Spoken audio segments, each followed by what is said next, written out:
Di video kali ini, saya akan menjelaskan fitur-fitur yang ada pada Mayop. Yang pertama, ada menu account yang berfungsi untuk mengedit akun dan memasukkan saldo awal.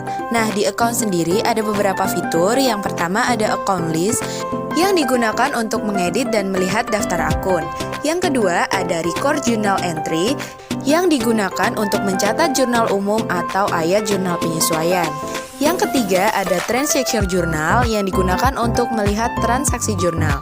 Nah, selanjutnya ada menu banking yang digunakan untuk mencatat transaksi yang berhubungan dengan kas perusahaan. Yang pertama ada fitur spend money digunakan untuk mencatat pengeluaran kas. Nah, yang kedua ada receive money digunakan untuk mencatat penerimaan kas. Selanjutnya ada menu sales yang digunakan untuk mencatat transaksi yang berhubungan dengan penjualan dan juga piutang.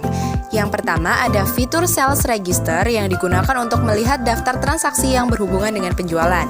Yang kedua ada enter sales yang digunakan untuk mencatat transaksi penjualan. Yang ketiga ada receive payment yang digunakan untuk mencatat penerimaan piutang. Selanjutnya ada menu purchase yang digunakan untuk mencatat transaksi yang berhubungan dengan pembelian dan juga utang. Fiturnya ada enter purchase digunakan untuk mencatat transaksi penjualan. Kemudian pay bills digunakan untuk mencatat pembayaran utang. Selanjutnya ada menu inventory yang digunakan untuk mencatat persediaan barang perusahaan.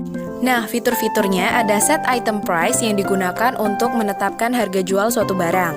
Yang kedua ada item list yang digunakan untuk melihat barang-barang persediaan. Yang ketiga ada count inventory yang digunakan untuk memasukkan hasil perhitungan persediaan. Yang keempat ada adjust inventory untuk melakukan penyesuaian atas nilai dan kualitas item-item persediaan. Yang terakhir ada item register yang digunakan untuk menampilkan item-item persediaan barang. Nah, menu yang terakhir adalah cart file yang digunakan untuk mencatat pelanggan dan juga pemasok. Nah, fitur yang sering digunakan adalah cart list digunakan untuk membuat daftar nama pelanggan. Jika sudah, Anda dapat lanjut ke step berikutnya. Selamat mencoba dan sampai jumpa di video berikutnya.